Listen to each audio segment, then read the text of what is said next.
Você já se inscreveu no canal Espiritismo Cast? Não esqueça de ativar o sininho e todas as notificações. Assim te informaremos quando houver novos vídeos. E ajude a manter este trabalho voluntário, clicando em Seja Membro. Com isso você nos ajuda a produzir mais conteúdo sobre nossa rica doutrina, com a melhor qualidade técnica possível. E não se esqueça de clicar no like e compartilhar com seus amigos. Gratidão pela sua presença.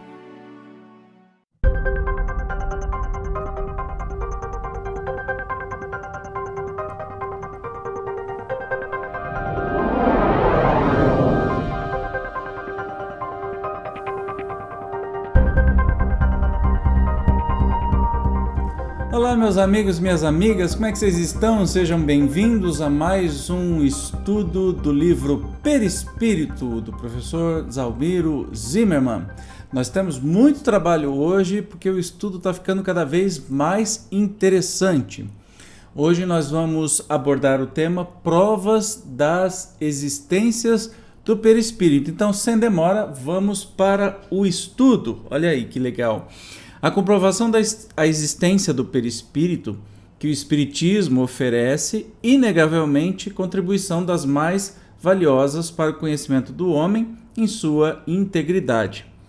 Segundo a sugestão de Leon Denis, no livro Problema do Ser, do Destino e da Dor, que eu super recomendo, já falei desse livro aqui no canal, podem as provas ser divididas em objetivas e subjetivas. Então, a gente hoje começa uma série, para falar justamente dessas provas. É uma série de 6 programas, contando com este aqui, falando das provas objetivas e das provas subjetivas da existência do perispírito, Nessa direção, pode-se admitir que se alinham entre as provas objetivas as que se produzem nos processos de materialização. Então, objetivo é tudo que é produzido na materialização. As resultantes especificamente do fenômeno de desdobramento, as fornecidas pela fotografia transcendente, as produzidas pela transfoto, as que são colhidas nos fenômenos de exteriorização de sensibilidade. Então, essas são as provas objetivas. Já as subjetivas são as sensações de integridade, percepções extracorpóreas e percepções facultadas pela vidência ordinária. Aqui dá para você ter uma ideia, Nós temos aqui, nas provas da existência do perispírito, nós temos estas aqui, que são as objetivas, que a gente acabou de falar, certo? E estas aqui, que são as subjetivas. Então, hoje, especificamente, nós vamos falar do quê? Nós vamos falar de materialização, que é a primeira prova objetiva da existência do perispírito, ok? Então, sem demora, vamos para a leitura. Vai, Zezinho! Na multifária ocorrência ectoplásmica, os fenômenos que dizem com a chamada materialização de espíritos atraem desta que particular, materializar ensina Emmanuel, por Francisco Cândido X Xavier e adensar, reconverter valores fluídicos, tangibilizar o que é sutil e indefinível ainda ao quadro dos conhecimentos terrestres. Então, segundo Emmanuel, materializar é adensar, reconverter valores fluídicos, tangibilizar ou tornar tocável o que é sutil e indefinível ainda ao quadro do conhecimento terrestre. Nesse processo tão delicado, quão complexo pode surgir a formação do corpo inteiro do espírito manifestante, materialização total, ou, apenas, de partes do corpo, materialização parcial. Então a gente está começando a definir, A materialização é a transformação do elemento sutil, do perispírito, por exemplo, em algo tangível. Pode ser apenas de parte do corpo, do espírito comunicante, ou pode ser o corpo inteiro. Nós vamos continuar aqui. O elemento utilizado pelos espíritos para esse tipo de produção fenomênica é, basicamente, o ectoplasma, do gr ectos, fora, exterior, mais plasma, palavra criada por Charles Richet, 1850. 1935,2 quando, numa série de sessões com a célebre médium Eva Carreire, depois WASP, conhecida como Eva C., acontecidas em 1903, na antiga Argel, observou que os fenômenos ocorriam graças a uma substância esbranquiçada que dela saía. Vamos então pontuar algumas coisas aqui, né? O elemento para a materialização chama-se ectoplasma, do grego ectos, fora, e mais o plasma. Ectoplasma foi criado por Charles Richer, não era espírita, tá? É um grande pesquisador, mas não era espírita.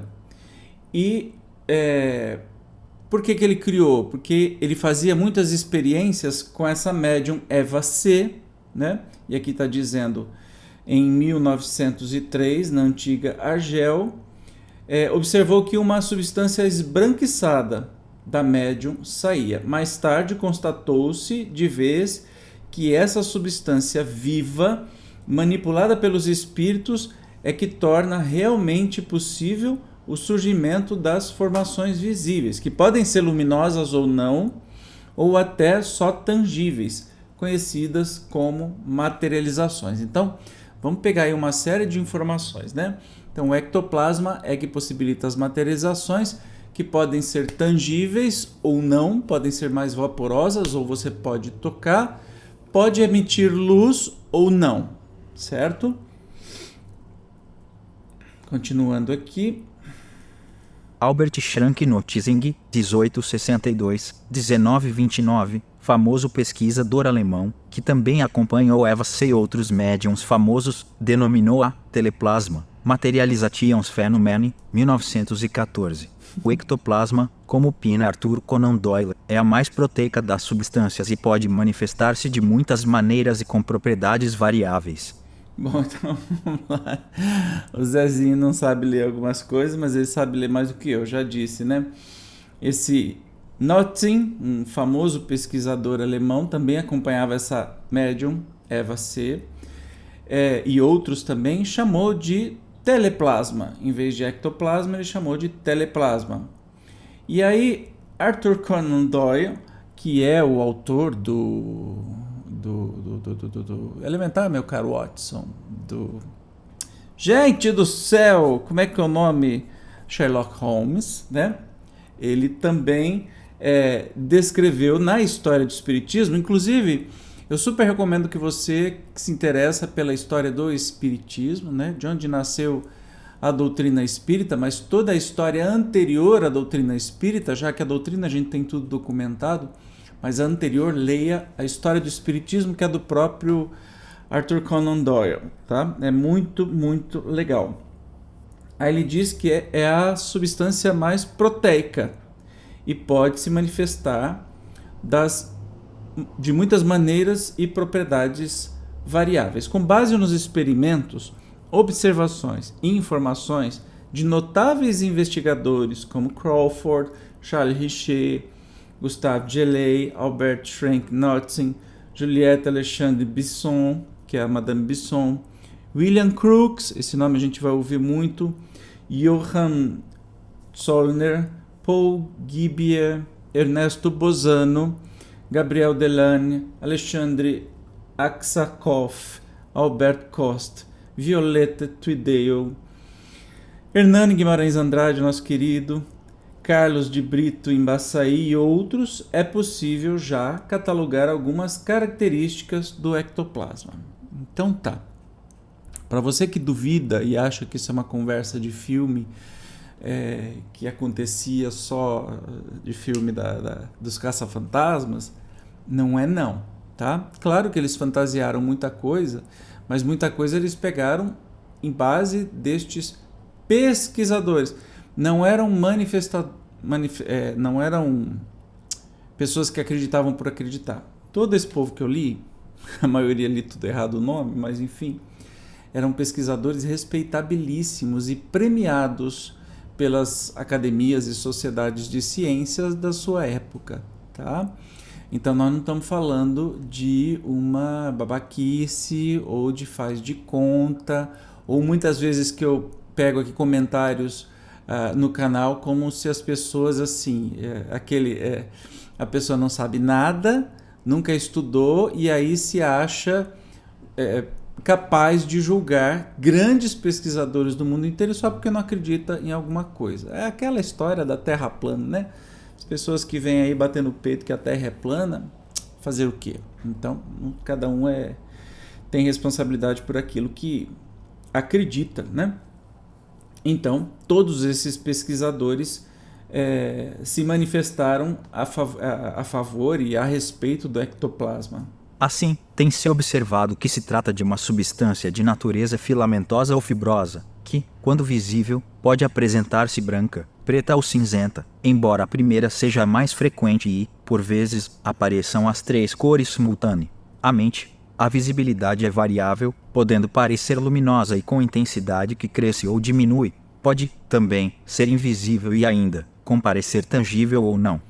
Então tem as possibilidades, mas olha que curioso, pode ser branco, preto ou cinza, geralmente é branco. Ainda esses dias eu tive um comentário aqui do canal dizendo assim, que curioso, né? O ectoplasma é só pano e mais pano. Então, né, gente, vamos estudar antes da gente julgar, né? Vamos estudar, só porque você viu algumas fotos que aparecem com pano, aparência de pano e que sai da boca do médium, etc e tal. Eu tentei argumentar, mas a resposta não foi muito bem aceita. Tudo bem, tá tudo certo. Você tem o direito de acreditar naquilo que quiser, mas não tem o direito de ignorar a história e os registros que nós temos, né? Então, esse ectoplasma pode ser visível ou não, luminoso ou não.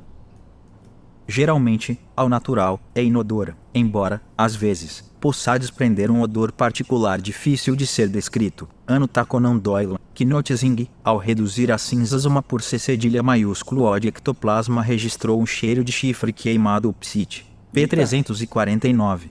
Por vezes, o ectoplasma é frio e úmido, em outras, viscoso e semilíquido, mas raramente seco e duro. Quando forma cordas é duro, fibroso, nodoso. Dilata-se ou expande-se fácil e suavemente. Ao tato pode-se senti-lo como uma teia de aranha. Uma corrente de ar pode agitá-lo ou movê-lo. Move-se, às vezes, lentamente, numa espécie de movimento reptiliano, sobre o corpo do médium. Outras vezes, o movimento é súbito e rápido. Olha que interessante. Eu vou só pontuar, tá? Não tenho o que explicar, mas só pontuar. Então, pode ser luminoso ou não, pode ser tangível, dá para tocar ou não. Geralmente não tem cheiro, mas Notzing, que é um dos pesquisadores, disse que tem cheiro de chifre queimado. Curioso. Ectoplasma é frio e úmido, algumas vezes, outras vezes viscoso e semilíquido, mas raramente é seco e duro. Dilata-se ou expande-se, né, facilmente e suavemente. Ao tato parece uma teia de aranha. Uma corrente de ar pode agitá-lo ou movê-lo. Às vezes pode ser um movimento lento, como se fosse uma cobra assim sobre o corpo do médium. Outras vezes é um movimento súbito e rápido. Lembrando que tudo isso é mediante pesquisas e observações, ok? É de extrema sensibilidade, podendo aparecer ou desaparecer com a rapidez de um relâmpago. Obediente à ação mental, é sensível ao toque físico 4E, particularmente à luz. Por isso, por ser extremamente fotossensível, a eficácia do processo ectoplásmico, nas sessões de materialização, geralmente, imprescinde da obscuridade. De fato, as evidências são no sentido de que a luz, como lembra Denis, exerce grande poder de desagregação sobre as formações ectoplásmicas. Camila Flammarion, a propósito, estabelece a seguinte comparação. Antes da gente ver essa comparação do Camille Flammarion, então é muito sensível, pode aparecer e desaparecer como um relâmpago, né? É obediente ao toque, obediente à ação mental, não é? Sensível ao toque físico, mas principalmente muito sensível à luz. Então daí os porquês, né, que as sessões de materialização tem que ser sempre no escuro ou com uma luz vermelha, enfim, algo bem, porque é sensível. Por que mas por que não vai aparecer na luz do sol? Gente, isso daí é propriedade da matéria, né? Então, não tem muito porquê, não é a vontade das pessoas, é assim que existe e a gente tem que compreender. Se a gente aceita tudo no mundo físico do jeito que é, por que o oxigênio não tem cor rosa-choque? Aceita, né?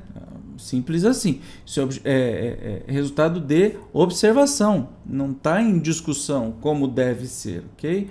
Vamos ver o que Camille Flammarion diz. Aqui está, num frasco e em volume igual, uma mistura de hidrogênio e cloro. Se quereis que a mistura se conserve, é preciso, seja ou não de vosso agrado, que o rasco permaneça cedilha maiúsculo na obscuridade. Tal é a lei. Enquanto ali ficar, ela se conservará. Se, entretanto, movido por uma fantasia pueril expuserdes essa mistura à ação da luz, uma violenta explosão se fará subitamente ouvir. O hidrogênio e o cloro terão desaparecido e encontrareis no frasco nova substância, o ácido clorídrico. E, com acerto, concluireis, a obscuridade respeita os dois elementos, a luz os aniquila. Aí trouxemos um exemplo muito interessante, né? De que matérias que, se expostos à luz, dá uma reação absurda. Então, observação aqui do Mathieu Tubino, que tem o livro Ectoplasma, bem interessante, vamos entender. Segundo observações de M. Tubino, os efeitos do toque são perfeitamente detectáveis. Quando se toca o ectoplasma de algumas pessoas, a uma certa distância do corpo, isto é, a alguns centímetros, anota o autor, elas sentem este toque, com sensações diversas, que dependem de cada indivíduo.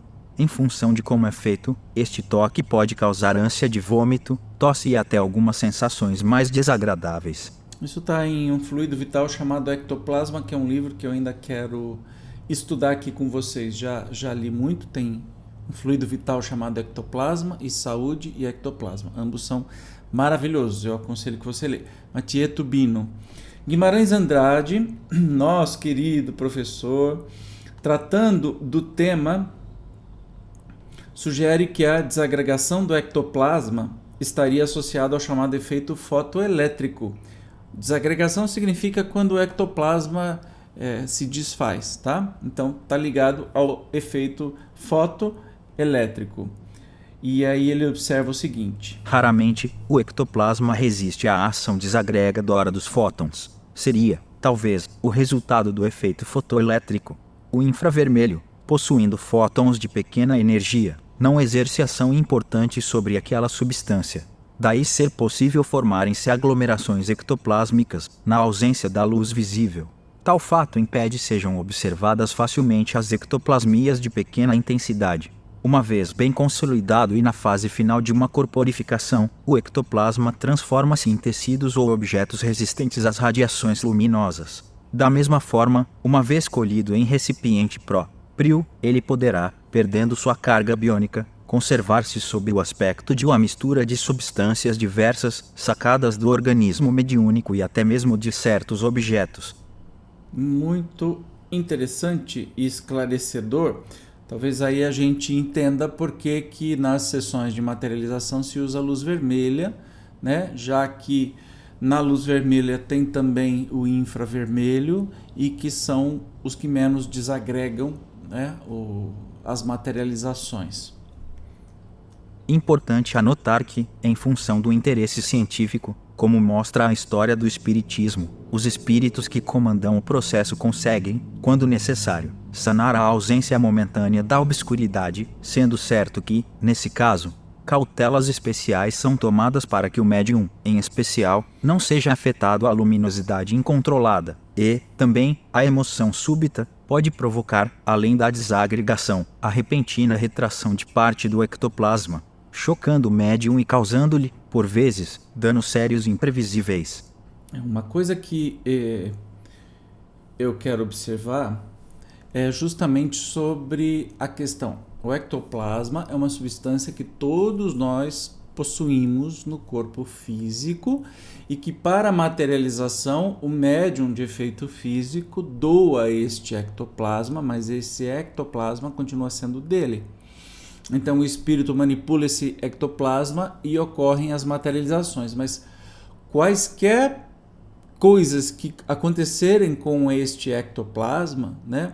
Um toque no espírito materializado, o médium sente, né? E choques e luz e um monte de coisa coloca em risco a saúde do médium. Vamos fazer uma analogia, como se fosse assim, o médium está doando seu sangue. Tanto que há relatos que tem médiums que perdem 60% do corpo, do peso corporal.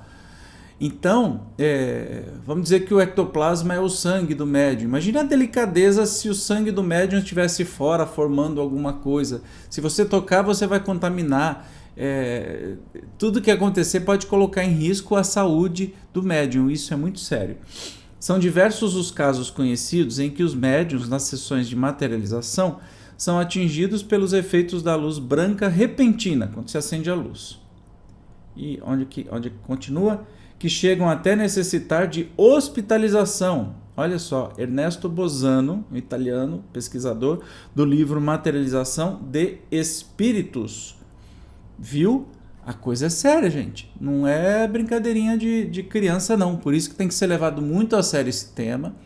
É extremamente estudado. De novo, eu vou dizer, isso não é motivo de zoeira. Se você está aqui esperando alguma coisa para zoar e deixar uns comentários engraçadinhos, desculpe, esse não é o canal. Nós estamos fazendo um estudo sério sobre o perispírito e que envolve materialização, ectoplasma, que pesquisadores do mundo inteiro, pesquisadores premiados em academia de ciência. Se você não for pesquisador premiado em academia de ciência, eu acho meio difícil você ficar refutando as coisas, desculpe, e também tentar menosprezar esse conhecimento, né, que não é da doutrina espírita. Esse conhecimento é anterior à doutrina espírita e externo à doutrina espírita, da ciência, né? Então a gente está estudando uma coisa absolutamente séria e encantadora, eu acho, encantadora. Mas vamos continuar. O tio palestrinha aqui já deu a bronca, agora vamos continuar.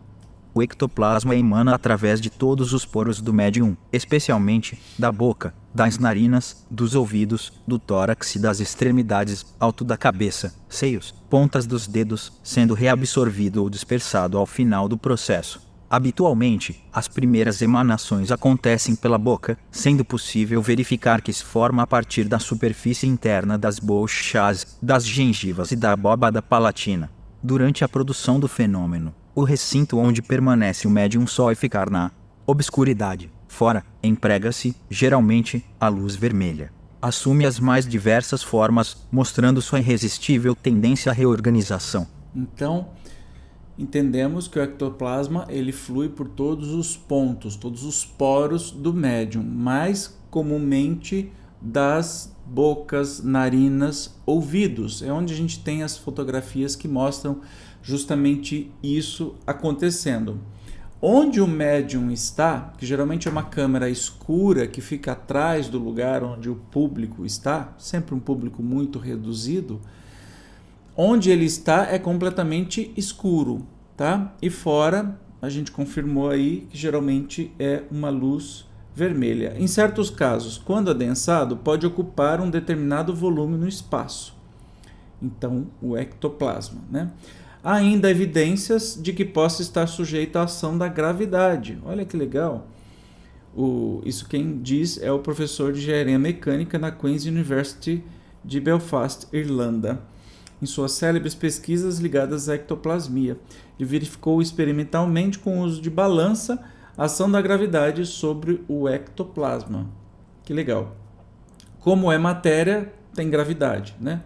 Em condições específicas de adensamento, apresentar-se-ia como elemento condutor do magnetismo e da própria eletricidade. Olha que legal.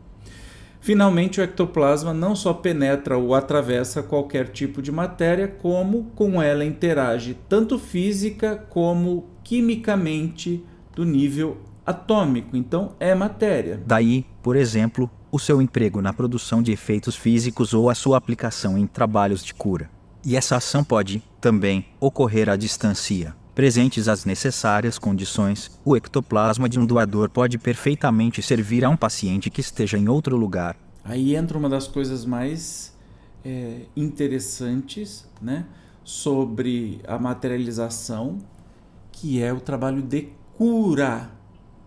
No Lar de Frei Luís, no Rio de Janeiro, onde o nosso querido amigo Dr. Paulo César Fructuoso pertence, e ele frequentou por 30, 40 anos os trabalhos de materialização dos espíritos mentores da casa. Se vocês lerem todos os livros dele, procure aí Dr. Paulo César Fructuoso, você vai ver, tem detalhes e tudo mais, até fotos. Além do trabalho de materialização, na verdade, o trabalho não era a materialização era uma ferramenta, um médium ficava atrás, numa câmara escura, e um médico, ou mais, se materializava, mas especialmente um médico mentor, e atendia as pessoas da comunidade com tratamentos de cura, cirurgias espirituais e tudo mais. Nada com corte, sangramento, etc. e tal, mas com interferência ativa ectoplasmática. Então nós não estamos falando algo que é uma fantasia, um faz de conta, tá? É algo que acontece em lugares que a gente conhece, com pessoas muito sérias. O Dr. Paulo César Fructuoso é um oncologista, um médico, cirurgião maravilhoso e que tem experiências incríveis. Se você se interessa mais por isso, eu te aconselho a pesquisar as obras dele, que são uma mais gostosa de ler do que a outra, interessantíssimo. Alguns investigadores, Schrenk Notzing, James Black, MME, Bisson, Lebedinsky, chegaram a pesquisar, por meio de análises químicas e histológicas, a constituição do ectoplasma, tendo sido detectada entre seus elementos constituintes a presença de cloreto de sódio e de fosfato de cálcio. Resultados outros revelaram a presença de células epiteliais e leucócitos, além de matéria gordurosa. Blake teria chegado, até, segundo o Prof. Andrade, a uma fórmula quantitativa que, pelo menos, indicaria tratar-se o ectoplasma animal, de uma substância de natureza proteica. Aí tem este C120H1184AZ218, que é um elemento químico, eu não sei dizer do que se trata, mas assim, até isso foi investigado, tá? Então, tem cloreto de sódio, tem fosfato de cálcio, tem células da pele, leucócito, gordura, né? Óbvio, isso está saindo do médium, né? Então, tem que ter. Assinala, a propósito, Carlos de Brito e Embaçaí que, ao descobrirem na célula viva uma formação em torno do protoplasma que denominaram ectoplasma, os biólogos chegaram a verificar que não tinha a consistência material nele, encontrando, todavia, elementos como oxigênio, nitrogênio, carbono, potássio, além de vestígios de cloro e sódio, comparecendo muito difícil seu estudo, porque, não se identificando, propriamente, com o protoplasma celular, mostrava característica estranha e desconhecida. Acrescenta o professor Embaçaí que, posteriormente, uma das aparições a William Crookes informou, segundo o depoimento a Varley, a Sociedade Dialética de Londres, que os espíritos usavam como energia para realizar os fenômenos de materialização as radiações retiradas do ectoplasma, principalmente vegetal, trabalhado através do organismo de um médium. Isso está na outra face da ciência espírita, que saiu no Clarim, um jornal espírita de Matão, em julho de 1998. Opa, até uma informação interessante aqui, que não passou batido. Quer dizer que plantas também têm ectoplasma? E, ao que tudo indica, sim, também. Todo ser vivo tem. Isso é maravilhoso, né? Diante de tal informação e das referências de outros espíritos relacionando o ectoplasma empregado no processo de materialização e na produção de efeitos físicos com o protoplasma, surge, até, provável que a natureza daquele possa, de certa forma, mostrar linhas de coincidência com a do ectoplasma conhecido e investigado em biologia. O tema certamente apresenta-se complexo, desafiando os pesquisadores e provocando o surgimento de teses as mais respeitadas. Assim, por exemplo, Jorge Andrea, médico e autor dos mais conceituados, já enfatiza o papel do ATP entre os elementos que constituiriam o ectoplasma. O ectoplasma seria a substância originária do protoplasma das usinas celulares, onde um ATP, trifosfato de adenosina, teria expressiva participação, ao lado de outros elementos. Dessa forma, não podemos deixar de considerar a importância do fósforo nas atividades bioquímicas orgânicas e, consequentemente, no desenvolvimento do processo ectoplásmico em suas específicas dosagens. No núcleo celular existiriam fontes específicas de energia, ligadas ao ADN e ARN, ácidos desoxirribonucleico e ribonucleico, a comandarem os processos metabólicos mais expressivos no soalho protoplasmático.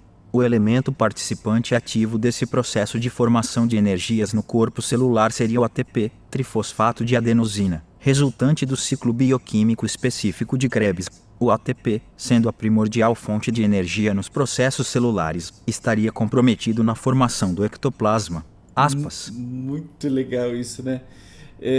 Eu, como leigo, não vou entrar nesse assunto, porque eu também não sei, bobolhando. Mas perceba que são cientistas que pesquisam, então não estão falando besteira, né? Tem uma observação aqui que estou curioso para saber como é que é. Vamos ler. A complexidade da questão favorece o surgimento de posições que, inclusive, contrariam a opinião dos mais abalizados investigadores.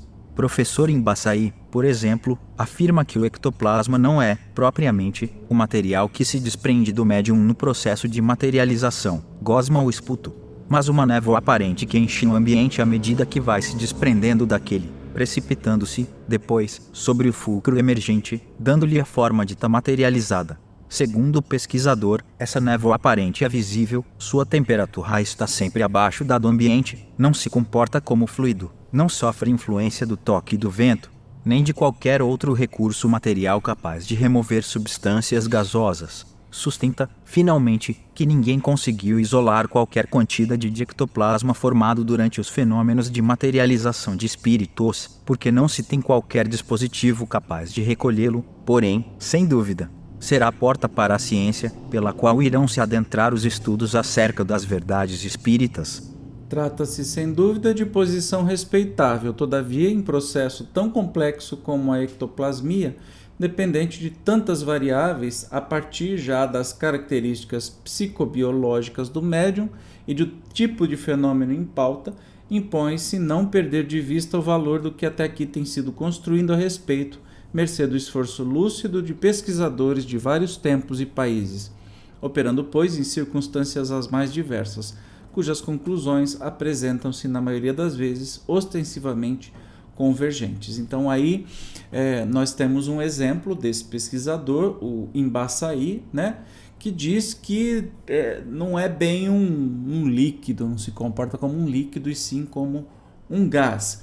Então você percebe, como ciência, todo mundo vai reportando aquilo que acha, aquilo que experimenta, mas uma coisa não dá para negar, isso existe, não é fantasioso, não é engodo que as pessoas estão tentando fazer com ninguém, já que faz 200 anos que esse fenômeno é ativamente estudado e repetido. Ditando a Francisco Cândido Xavier, esclarece André Luiz que o ectoplasma é uma força nervosa e que todos os homens a possuem com maior ou menor intensidade. Está no Missionários da Luz. Independente do caráter e das qualidades morais daqueles que a possuem, constituindo emanações do mundo psicofísico, das quais o citoplasma é uma das fontes de origem. Isso está nos domínios da mediunidade. E, em síntese, leciona. Então, vamos ver aqui o ensinamento de André Luiz. Deixa eu envolver aqui. Você já percebeu que o ectoplasma a pessoa tem, independente da sua moral, é uma condição física. Como o olho azul, a pessoa tem. Ela pode ser má ou boa, mas ela tem o olho azul, entendeu?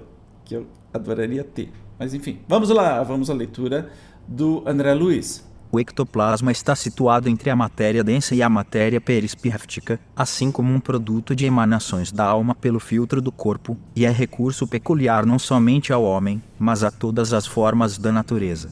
Em certas organizações fisiológicas especiais da raça humana, comparece em maiores proporções e em relativa madureza para a manifestação necessária aos efeitos físicos. Libras é um elemento amorfo, mas de grande potência e vitalidade. Pode ser comparado à genuína massa protoplasmática, sendo extremamente sensível, animado de princípios criativos que funcionam como condutores de eletricidade e magnetismo, mas que se subordinam, invariavelmente, ao pensamento e à vontade do médium que os exterioriza ou dos espíritos desencarnados ou não que sintonizam com a mente mediúnica, senhoreando-lhe o modo de ser, infinitamente plástico, dá forma parcial ou total às entidades que se fazem visíveis aos olhos dos companheiros terrestres ou diante da objetiva fotográfica, dá consistência aos fios, bastonetes e outros tipos de formações visíveis ou invisíveis nos fenômenos de levitação, e substancializa as imagens criadas pela imaginação do médium ou dos companheiros que o assistem, mentalmente afinados com ele. Exige-nos, pois, mútuo cuidado para não sofrer o domínio de inteligências sombrias, de vez que manejado por entidades ainda cativas de paixões deprimentes poderia gerar clamorosas perturbações. Nós temos aí a leitura, o relato do que é a substância feita por um espírito, né? Olhada por um espírito que vem corroborar tudo aquilo que a gente está estudando aqui, feito pelos investigadores, pelos cientistas. Mas vamos continuar aqui. Vamos lá. Dado importante a considerar é que o ectoplasma, mormente o empregado em trabalhos de materialização, apresenta um componente não físico, quiçá o mais importante. A propósito, informa André Luiz que, numa sessão de materialização, pode apresentar-se como uma associação de fluidos oriundos dos planos espirituais superiores. 8b. Fluidos do médium. C. Fluidos dos assistentes. D. Fluidos provenientes dos recursos energéticos da própria natureza. O autor diz... Vamos repetir aqui. Então, André Luiz está afirmando que o ectoplasma é formado não só de coisas físicas ou fluidos físicos ou matéria física, né? Ele diz que é uma associação de fluidos ou material vindo dos planos espirituais superiores, material vindo do médium, dos assistentes que estão, por isso que é muito importante que o trabalho seja muito sério e não um oba-oba, olha, vamos colocar aqui para uma plateia ver uma sessão de materialização.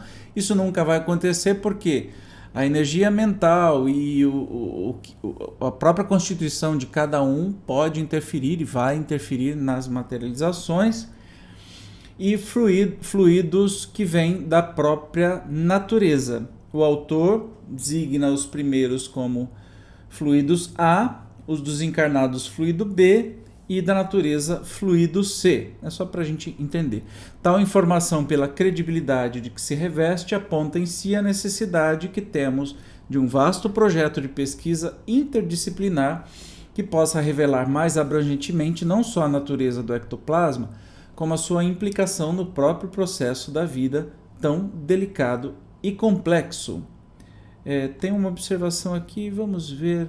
É possível que no plano espiritual e em trabalhos que corresponderiam entre os encarnados aos de ectoplasmia, seja empregado um tipo de energia ou substância cujos efeitos se assemelhariam aos que se obtém com o ectoplasma. Significativa a esse respeito a indicação de André Luiz de que os espíritos superiores muitas vezes usam desse recurso a fim de poderem ser convenientemente vistos e ouvidos pelas almas menos elevadas. De outro lado, segundo se sabe, casos há em que o próprio ectoplasma, tal como é conhecido, é empregado em benefício dos desencarnados que se encontram em condições dolorosas. Mas vamos seguir adiante aí, que tem muita coisa. Hoje eu peço a paciência de vocês, nós já estamos com 38 minutos, mas vamos encerrar o tema materialização. Provas da existência dos espíritos, nós estamos falando de materialização, tá? Então vamos continuar aqui a nossa leitura. Agora uma citação do nosso querido professor Hernani Guimarães Andrade. Nessa direção, aliás, já despontam, atualmente, promíssoros os esforços de renomados pesquisadores espíritas, entre eles, H. Guimarães Andrade, que, com base nas indicações dos espíritos, cogita ser possível catalogar, em nível material, os seguintes tipos de ectoplasma: o ectomineroplasma, extraído dos corpos minerais inorgânicos, o ectofitoplasma, extraído dos vegetais, e o ectosoplasma, produzido pelos animais. O professor Hernani é fantástico, gente, ele dá teoria. Também recomendo, já li todos os livros dele, são livros difíceis, viu? De ciência mesmo, de cientista.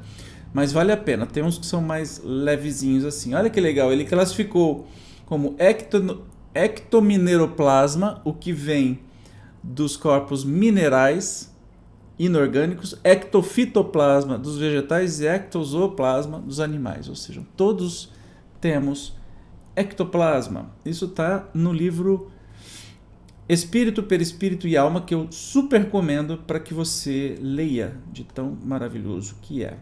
Inegavelmente, tal tentativa de classificação comparece como das mais respeitáveis e o futuro disporá a respeito, sabendo-se, todavia, que, por ora, o que se tem é que esses recursos, minerais, vegetais, animais, inclusive humanos, associados aos espirituais, são componentes de um composto denominado ectoplasma. A importância do ectoplasma para a demonstração do perispírito, por meio da materialização, é fundamental e significa a chave de uma ampla reformulação de conceitos filosóficos, científicos e religiosos que já começa a acontecer. Refletindo a respeito, anota Humberto Mariotti que a substância ectoplásmica indica que existe ao ser uma natureza superior à la material. És ela essência de la vida universal e es ademais é o engranagem que a se mover a la máquina del universo. Sobre la base do crescimento de esa substância ectoplásmica todo está em contínuo devenir. Esto nos senala que o fenômeno ectoplásmico responde em seus comienzos a uma implosão biológica, pero este fenômeno se transfigura, ontológica e espiritualmente, demonstrando que o ser pode elevar-se a planos metafísicos e religiosos superiores. Eu não tinha visto. Agora o Zezinho lê em portunhol. Olha que fofo, né? Muito bom, continua. Sem ectoplasma não há materialização, mas essa só acontece em função da realidade perispirítica. Em se tratando de materialização de partes do corpo humano ou de quaisquer objetos, pode acontecer que resultem de formas pensamentos dos espíritos diretores, que, com suporte no ectoplasma, adquirem consistência física. Tais formas pensamentos, quando emitidas por mentes invigilantes ou menos esclarecidas, podem trazer prejuízos inesperados. A respeito, Emmanuel, por intermédio de Francisco C. Xavier. Então vamos ver aí, o Francisco X. Xavier, ele não sabe falar Xavier, coitado. Então, as materializações, a manipulação do ectoplasma, não tem materialização sem ectoplasma, certo? A gente já aprendeu isso. Mas a materialização não é só de espíritos. Podem ser materializados quaisquer coisas de acordo com a força do pensamento do espírito que está dominando aí, está fazendo, presidindo os trabalhos. Há muitos registros, por exemplo, de materialização de instrumentos musicais, uma única mão, por exemplo, tocando um violão ou um violino ou um piano, e esse instrumento ser materializado flutuando, tá? Então, assim, o ectoplasma é extremamente versátil. A inteligência espiritual é que dita o que vai ser materializado. Então vamos entender aí o que Emmanuel nos diz. Enquanto emissários da sublimação se fazem sentir no propósito de socorrer-nos caridosamente, formas pensamentos de natureza menos digna podem adquirir consistência física. Depois de nascerem às vezes no próprio cérebro mediúnico menos evangelizado ou na vida íntima dos assistentes, alterando o programa de ação que deveria ser mantido no mais elevado nível moral. Quando esses choques aparecem, violentos e imponderáveis, as linhas magnéticas da reunião oferecem acesso a irmãos nossos de consciência turvada, que penetram o recinto da prece à maneira de animais, violando os altares de um templo.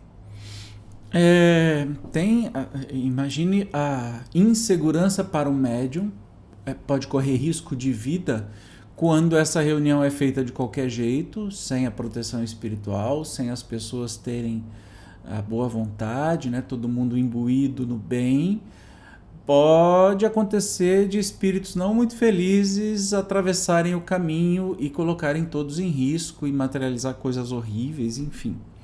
Daí, a propósito, a sugestão respeitável de Emmanuel é o seguinte: por isso, se a nossa experiência pode cooperar convosco, sugerimos sejam quaisquer serviços de materialização movimentados na direção da saúde humana.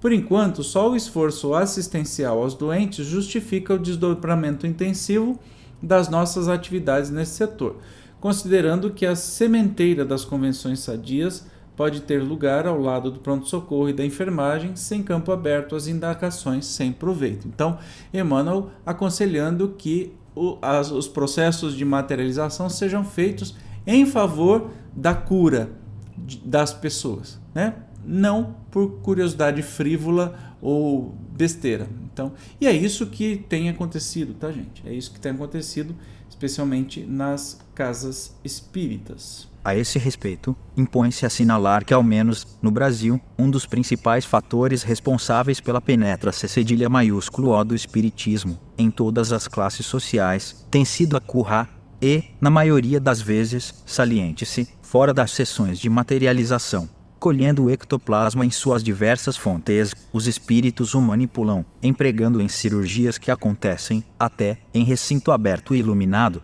no meio da multidão, pela peculiaridade desse tipo de trabalho. O ectoplasma nem chega a adensar-se, a luminosidade parece pouco influir. O certo é que, seguidamente, sem qualquer manifestação ostensiva, silenciosamente, independentemente de lugar ou circunstância, de dia ou de noite, operam os espíritos, usando os recursos ectoplásmicos disponíveis em benefício da humanidade necessitada, lenindo dores e construindo consolações. Então, o que acontece é que você certamente conhece algum trabalho de cura, cirurgia espiritual, já ouviu falar, né? Eu tenho amigos muito queridos que presidem trabalhos desses, né?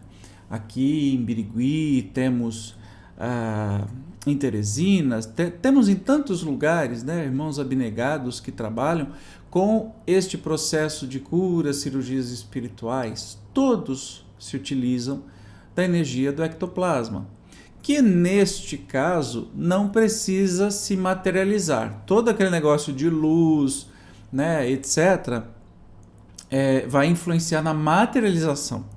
Mas se não há materialização, mas ainda assim se utiliza o ectoplasma para estes trabalhos de cura e de melhoria da saúde das pessoas encarnadas, né? Não tem problema, pode ser em ambiente claro, como a gente vê. Mas ainda assim, estes ambientes, mesmo com públicos, aberto ao público, por exemplo, é feito palestra, musicalização, harmonização, sempre no sentido de direcionar o pensamento de todo mundo a Jesus, ao bem, para que se crie uma barreira de isolamento para qualquer espírito que não tenha intenção de ajudar, entende? Porque o ectoplasma é uma substância muito sutil e manipulável, tanto por espíritos bons, iluminados, quanto por espíritos mais imperfeitos, espíritos mais ignorantes, então, que têm a intenção de prejudicar. Então, por isso que é tudo muito delicado, tem que ser feito com muita seriedade. Nos processos de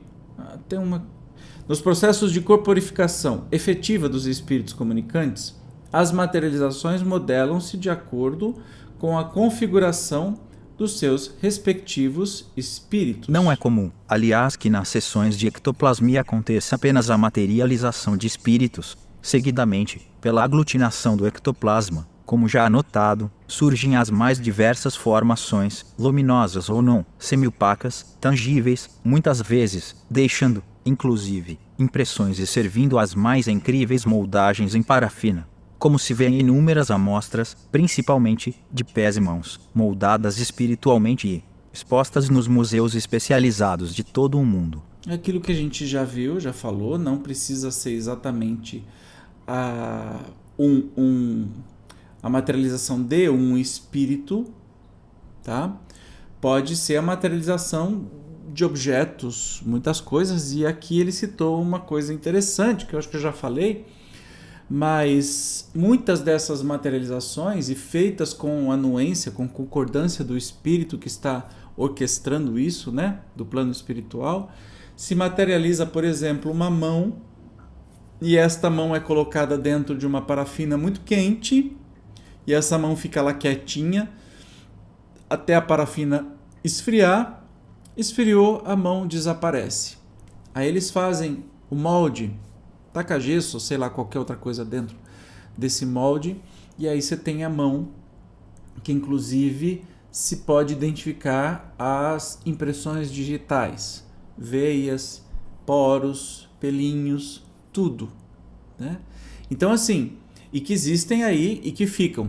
O ectoplasma ele não é para sempre, mas estas experiências têm até hoje pelo mundo inteiro, né, moldes dessas mãos, braços, rostos materializados para quem é muito São Tomé, como eu, por exemplo, que tem que ver para crer.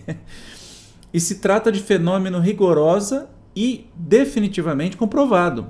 Então não é achismo. Por meio de trabalhos realizados por cientistas e pesquisadores do mais alto gabarito intelectual e moral. Só William Crookes, que foi um notável físico e químico inglês, descobridor do talho, inventor do radiômetro, dos tubos de Crookes, presidente da Sociedade Real, da Sociedade Química de Londres, do Instituto dos Engenheiros Elétricos, da Sociedade para a Pesquisa Psíquica e outras instituições, além de fundador do Chemical News e editor do Quarterly Journal, reuniu, por exemplo, entre centenas de outras provas, 43 fotografias das materializações de Katie King ocorridas durante 3 anos. E a gente vai ver a foto já já. Eu acho que... Vocês viram o currículo do Sir William Crookes, né? Quem era o cara? O grau, inventor, né, descobridor do elemento químico talho. Não está falando de charlatão, não estamos falando de sujeito que está zoando com a cara de todo mundo, né? Esse assunto é muito sério, lembra o que eu falei, muito sério. O vocábulo materialização pode sugerir a ideia de transformação da substância espiritual em substância material. Algumas pessoas chegam a admitir tal possibilidade. Isso não nos parece certo. Na ectoplasmia não ocorre, ao que se nos afigura, nem materialização nem desmaterialização. O fenômeno em jogo tem as características da organização morfológica, modelação, de uma determinada substância material, o ectoplasma. O espírito não chega a materializar-se, pois ele já é uma forma de matéria, matéria quintessenciada, como ensinaram os espíritos a Allan Kardec, ou como explica claramente André Luiz. O que ocorre é uma ação modeladora do espírito sobre a matéria ectoplásmica. Então, olha que interessante. O que a gente comumente fala, materialização, pode parecer assim, que criou a matéria do nada. E, na verdade, o nosso querido Hernani Guimarães Andrade vem nos alertar que essa palavra não é a correta, uma vez que, espírito já é matéria, é menos densa, mas já é matéria, portanto, ele não cria nada, né?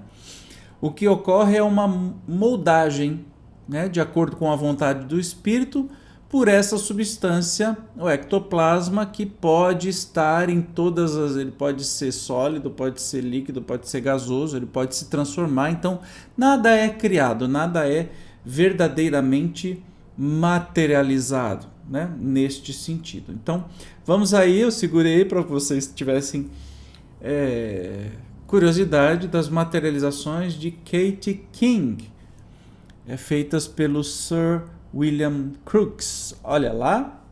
Tcharam! Ah, que lindo, gente. Quem é? Fotografia de William Crookes e do espírito Katie King, sob a luz de magnésio.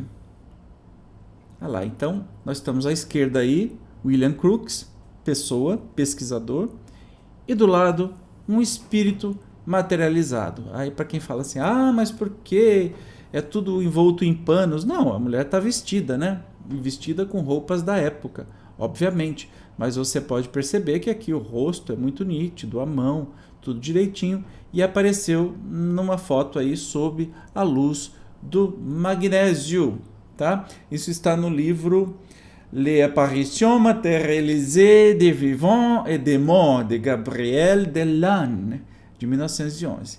Gente, hoje eu arrasei no meu francês aqui, né? Vou continuar que eu tô com muita graça hoje. Olha lá. São fotos sucessivas na presença da médium Florence Cook e outras pessoas. Então tinha um médium lá atrás para acontecer essa materialização, tá? Demais, impõe-se ter presente que o fenômeno da materialização encontra registro em todas as páginas da história.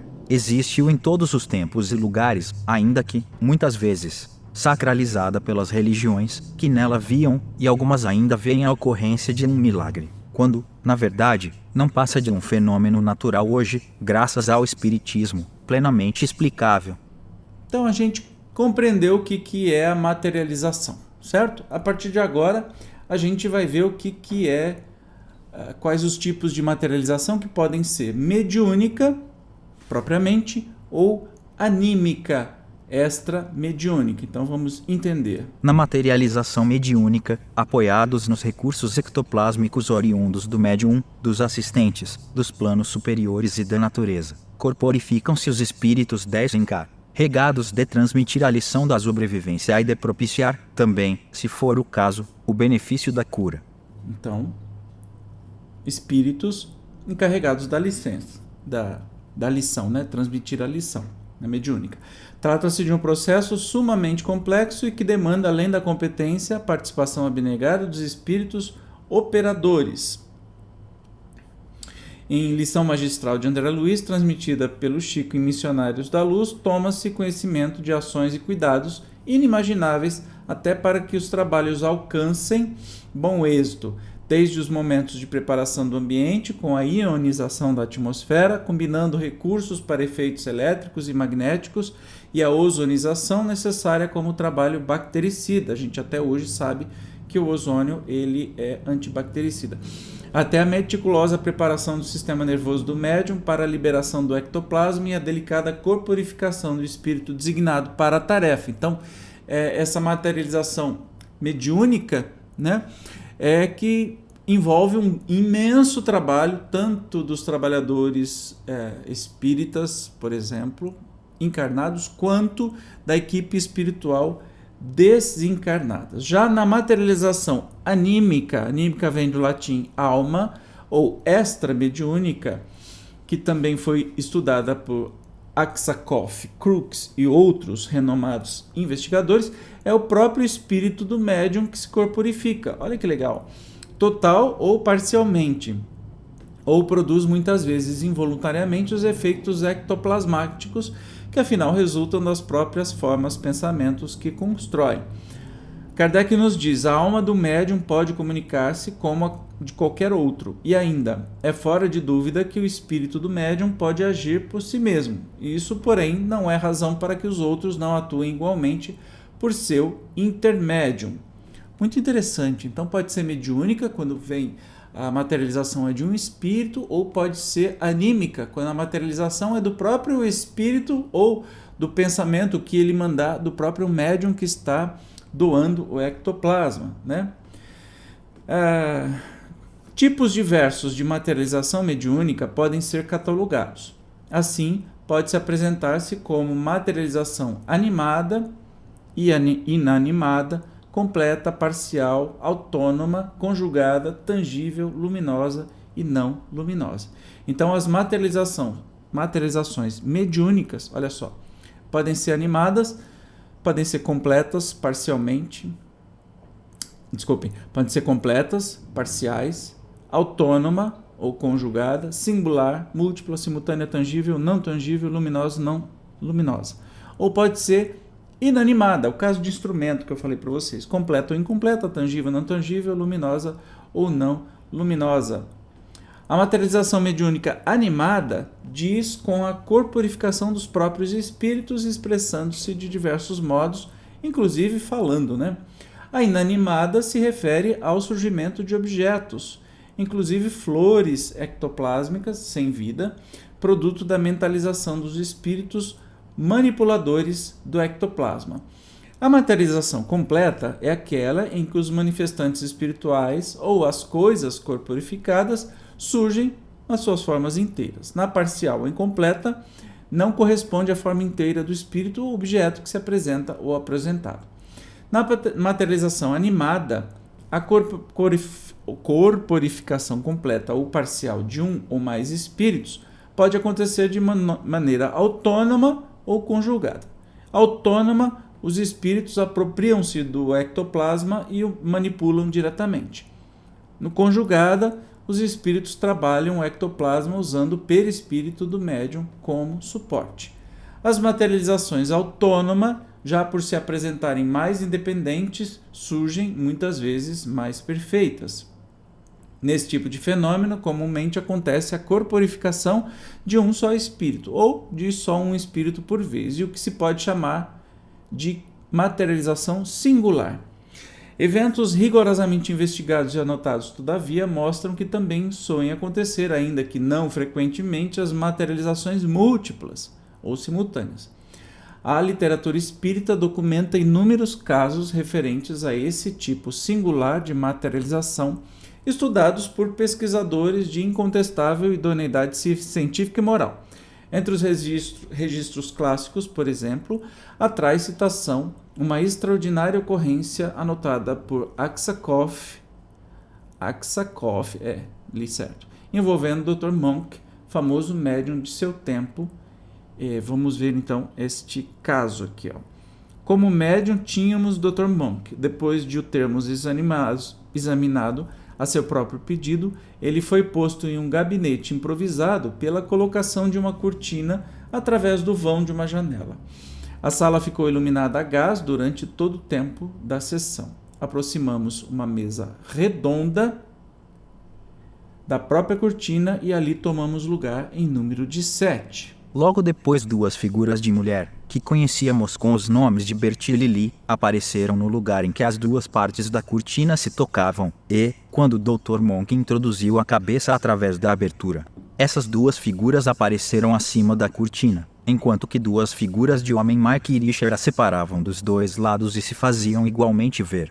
Por conseguinte, divisávamos simultaneamente o médium e 4 figuras materializadas, cada uma das quais tinha seus traços particulares que a distinguiam das outras figuras, como se dá entre pessoas vivas. Aspas. É escusado dizer que todas as medidas de precaução tinham sido tomadas para prevenir qualquer embuste que nos teríamos apercebido da menor tentativa de fraude. Todas essas experiências são feitas por pessoas respeitadas, premiadas, etc. e tal, né?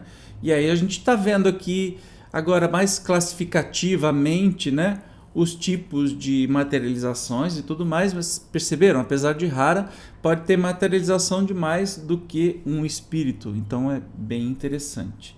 Um outro caso bem conhecido, transcrito por Ernie, ocorrido na casa do pintor francês James Tissot, quando residia na Inglaterra com o famoso médium inglês William Eddington, e relatado pelo biógrafo deste, J. Former. Então vamos lá, este outro caso. A sessão realizou-se na casa do pintor J. Tissot e, além dele e do médium, só estavam presentes 2 senhoras e um cavalheiro.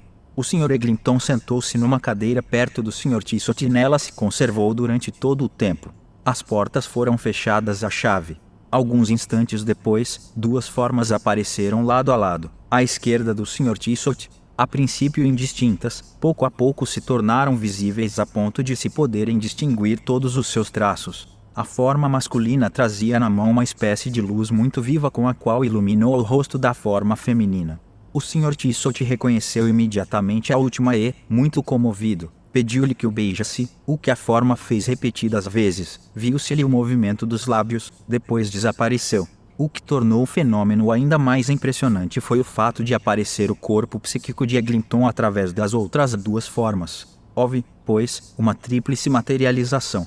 Olha que curioso, né? Além dos 2 espíritos materializados, também o espírito do médium se materializou, né? A respeito desse fato de tanta repercussão na época, nota Delane, depois de informar que Ellington serviu muitas vezes de médium para a materialização de aparições coletivas que o pintor Tissot viu simultaneamente tão bem e por tão longo tempo que pôde com elas fazer belíssimo quadro. Duas formas, feminina uma, outra masculina, a primeira das quais ele reconheceu perfeitamente, e também o desdobramento de Wellington, cujo corpo físico repousava numa poltrona a seu lado.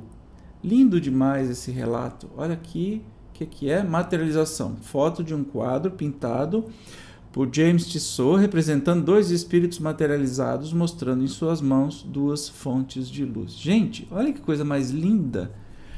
A foto a gente fica encantado, né? Isso é uma foto, não é uma transfoto, mas uma pintura realizada. Tanto tempo que estas figuras, esses espíritos ficaram materializados, que eles posaram para esse pintor pintá-los. E olha que lindo, as luzes saíam das suas mãos. Gente, é tão lindo se a gente investigar. Tem tanta coisa linda nesse mundo. Meu Deus do céu. Mas enfim, vamos continuar que nós... Firme aí, hein? Firme aí que a gente vai chegar no final do assunto hoje, que eu não queria cortar. Então, vamos lá agora falar do Brasil. No Brasil, comparecem particularmente notáveis as materializações acontecidas com os médiuns Francisco Lins Peixoto, Peixotinho, e Fábio Machado, também rigorosamente comprovados. O destacado autor espírita, Américo Ranieri, por exemplo, testemunha que, com o primeiro, o espírito Zé Grosso apareceu materializado conduzindo o espírito de Heleninha em forma de criança, minha filha na terra, pela mão, com o médium Fábio Machado, relata, entre os inúmeros fatos que presenciou. Estava o Zé Grosso materializado quando ouvimos rumor e vozes na cabina. Zé Grosso caminhou em direção, pois estava no meio da sala, e estabeleceu um diálogo com o espírito que estava dentro da cabina. Ouvia-se perfeitamente a voz de um e a voz de outro. Ouvia-se o passo rápido do Palminha, espírito que era quem estava na cabina, e o rinchar forte das botinas do Zé Grosso. Trocavam palavras que se ouviam bem. As vozes eram absolutamente diferentes. Isso está em Materializações Luminosas, para quem quiser ler, do autor Ranieri. Olha que lindo, gente. Não é uma coisa etérea, né? São materializações, são pessoas que são vistas, ouvidas, vozes, passos e tudo mais. Se a materialização singular já comprova a existência do perispírito e a sobrevivência do espírito, a materialização múltipla e simultânea representa a prova irrefutável e definitiva dessa realidade. Daí, a sua fundamental importância para o futuro científico, filosófico e religioso da humanidade. Então, você está vendo? Provas do perispírito. Aí eu vou mostrar para vocês agora a foto da materialização do espírito Ana, na casa do nosso querido Chico Xavier, em Pedro Leopoldo, servindo como médium o Peixotinho. Olha lá. Esse que está deitado é o médium Peixotinho, muito, muito, muito conhecido e respeitado. E este espírito materializado de Ana, espírito de Ana. Isso na casa do nosso querido Chico Xavier. Percebam que as materializações, cada uma pode se dar de um jeito. Neste caso aqui, você percebe o rosto da pessoa e da Ana, e está envolta em véus, né? Que é a imagem muito comum. E aí você percebe aqui, ó, do médium Peixotinho, que está aí inconsciente, né? Saindo o ectoplasma das suas orelhas, nariz, boca e tudo mais, né? É lindo demais, gente. É bonito demais de ver. Mas vamos continuar aqui, ó. Na materialização conjugada, por apoiar-se o manifestante no perispírito do próprio médium, a aparência do espírito materializado parece, muitas vezes, apresentar semelhança e cedilha maiúsculo a S com a do médium. Esse tipo de manifestação surge em determinadas circunstâncias ou condições, sabendo-se, entretanto, que o mesmo médium pode servir aos dois tipos de materialização. 1.4. Na materialização conjugada, ao que tudo indica, iniciado o processo, o médium, sob o comando dos espíritos responsáveis, com o afrouxamento dos laços que o unem à organização física, consegue dela afastar-se, possibilitando que o manifestante resultante apoia-se em seu perispírito e no ectoplasma que fornece, para materializar-se, completamente ou não, esse tipo de fenômeno. Aliás, poderia explicar, também, o singular processo da transfiguração. Referindo-se a esse fato que chama de superincorporação, observa Ranieri. Em vez de o espírito se incorporar no corpo do médium, como acontece nos fenômenos simples de incorporação ou nos fenômenos realizados com os médiuns falantes, através do perispírito, ele nesse caso se incorpora apenas no perispírito sem o corpo físico e faz o que é possível. Todos os tipos de materialização animada podem apresentar-se tangíveis ou não tangíveis. Tanto as tangíveis como as não tangíveis são suscetíveis de surgir luminosas ou não luminosas, observando-se, todavia, que, no caso das primeiras, diferentemente das materializações não tangíveis, muito dificilmente ocorre a luminosidade plena, sendo mais comum que compareçam quase opacas ou, até, não visíveis. Aksakoff refere-se a uma ocorrência de materialização transparente que, ao que se depreende, não passaria de uma materialização não tangível com uma tênue luminosidade, que esta, como se sabe, pode variar de grau e tipo. De qualquer forma, o tipo de ocorrência depende da programação dos espíritos responsáveis, fiando em conta não só a quantidade e a qualidade do ectoplasma disponível, como o próprio ambiente psíquico. Então a gente percebe que nós temos diversas formas de materialização, né? Diversas formas de materialização e diversas variáveis dessas materializações. Tem uma observação aqui que eu achei, bati o olho agora e achei bem interessante da gente entender. Pesquisador italiano, Prof. Moda, que, em conjugação com Richard, realizou uma série de experiências com a médium Linda Gazera, encontrou 3 formas de ectoplasma: a invisível, a fluídica visível e a concreta, fotografia de fantasmas. Em se aceitando tal tese, pode-se admitir que o ectoplasma na forma fluídica visível, quando menos denso, propiciaria materializações mais etertizadas. A respeito do ectoplasma invisível, anote-se, ainda, que GLY constatou, segundo H. Pires, que se girava em torno das pessoas, nas sessões, antes da produção de fenômenos. Então, você pode, está cheio de erro de português aqui, mas você pode, um outro pesquisador que trabalhava com Charles Richer diz que pode ser, o ectoplasma pode ser invisível, pode ser fluídico e pode ser concreto quando ele fica materializado, né? A materialização mediúnica inanimada pode também, de conformidade com a intenção, de acordo com a vontade dos espíritos operadores, apresentar-se completa ou parcial. As coisas poderão surgir com a sua forma inteira ou não, e como acontece na materialização animada, as formações ectoplásmicas inanimadas apresentam-se tangíveis ou não tangíveis, pode ser tocada ou não.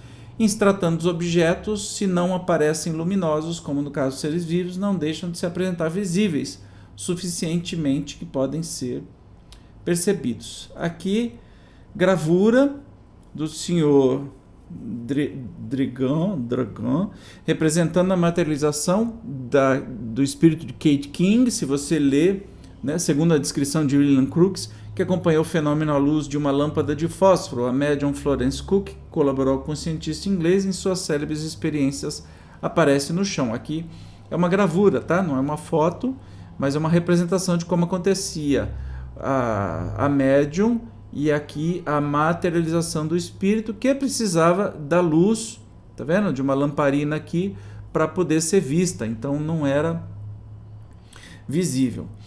Ao lado da materialização mediúnica propriamente, registra-se um tipo de materialização que se pode chamar de extramediúnica, ou seja, a anímica. Então a gente entendeu a mediúnica, que tem interferência e trabalho dos espíritos, mas tem também a anímica. E 2 tipos de ocorrência podem ser registradas nesse processo: a automaterialização e a materialização inanimada, né? A automaterialização pode ser completa ou parcial, tangível ou não tangível. Na automaterialização é o próprio médium que se desdobra e, afastado do corpo físico, passa a aglutinar em seu perispírito o ectoplasma que produz, materializando-se total ou parcialmente. Interessante observar que tal processo só é acontecer normalmente sem que o médium o deseje, não importando se permanece desperto ou em transe. Em qualquer tipo de materialização, aliás, o médium tanto pode ficar em transe como são, dependendo das condições de trabalho, ou seja, ele pode ficar acordado ou não. Ressalte-se que com a automaterialização não se confunde com a materialização mediúnica conjugada, antes desanimada. Nesta há um espírito que se apoia no perispírito do médium e transmite seu pensamento, revelando uma personalidade nitidamente diferente da do intermediário. Já na automaterialização é o próprio espírito do médium que se materializa temporariamente afastado do carro físico, mostrando-se com sua personalidade. Então, relembrando aí que nós temos a materialização mediúnica e a anímica, tá?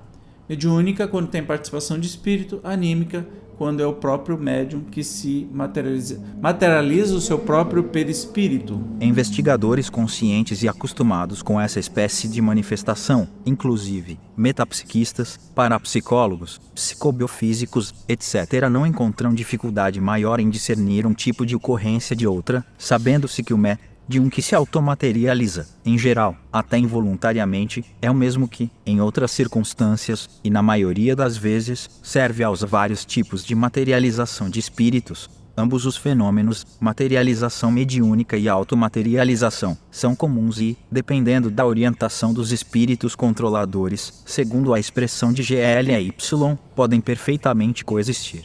A automaterialização, que, também, pode ser completa, muito rara, ou parcial. Comumente, só a cabeça do médium é suscetível de aparecer, sob condições especiais, tangível. Dificilmente, porém, apresenta alguma luminosidade mais significativa. Fato que, aliás, também acontece com as materializações não tangíveis. Se a automaterialização já não é comum, a materialização anímica de objetos inanimados apresenta-se mais rara ainda.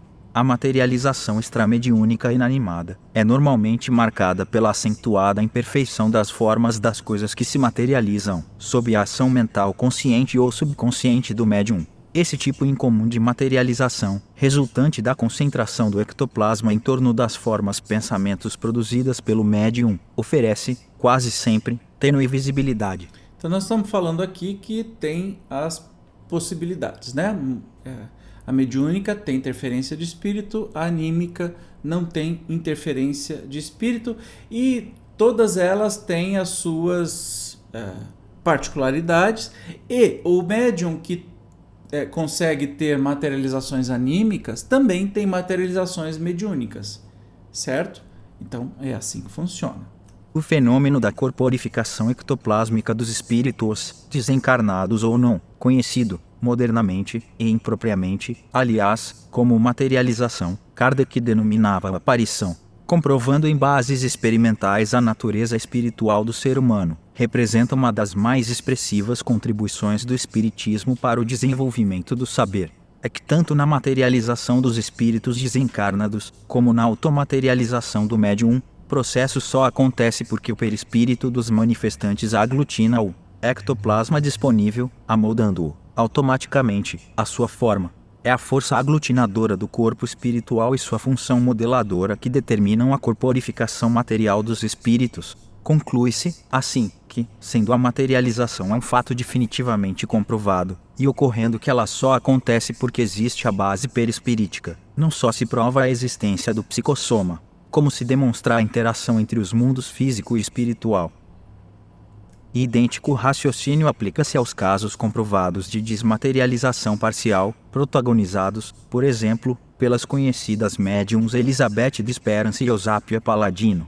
A matéria provisoriamente desagregada retoma, sob o rigoroso cuidado dos espíritos operadores, sua condição e forma anteriores, graças ao perispírito, que lhe garante a sustentação analomo-fisiológica. Então, vem falar de Eusápia Paladino, né? Que era uma médium muito famosa, de efeito físico, que fornecia materialização.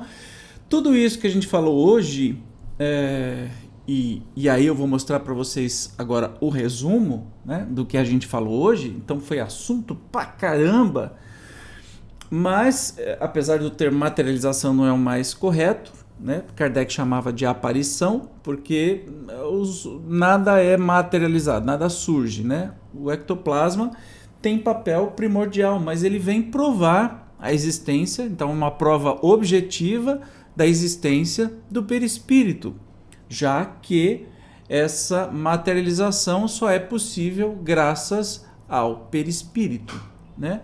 E a gente vê aí tudo que a gente viu hoje, que ela pode ser mediúnica ou anímica. Sendo anímica, pode ser uma automaterialização, ou, né, que o espírito no médium é materializado, ou de uma matéria, de alguma coisa inanimada, num instrumento, por exemplo, que elas podem ser completas, parciais, tangíveis ou não tangíveis, né? E sendo mediúnica, pode ser animada ou inanimada, de novo, animada de pessoas, inanimada de objetos. Animada pode ser completa ou parcial, pode ser singular, de um único espírito ou muitos espíritos. Você pode tocar ou não tocar, pode ter luz ou pode não ter luz, assim como a materialização de um objeto. Pode ser completa ou parcial, pode tocar ou pode não tocar, pode ter luz e pode não ter luz. Consegui concluir todo o assunto. Se você está aí comigo, parabéns para você. Muito obrigado pela sua presença. Que bom que estamos estudando juntos. No próximo episódio nós vamos falar sobre desdobramento. Então está incrível. Eu te espero. Se você gostou deste episódio, seja no podcast, seja no YouTube, mande aí para alguém que você acha interessante ou que fica zoando com esse negócio de materialização, essa coisa é tudo conversa fiada. Então vamos estudar um pouquinho de história para ver como é incrível e como é lindo, né, todo esse processo. Obrigado, até a próxima, tchau!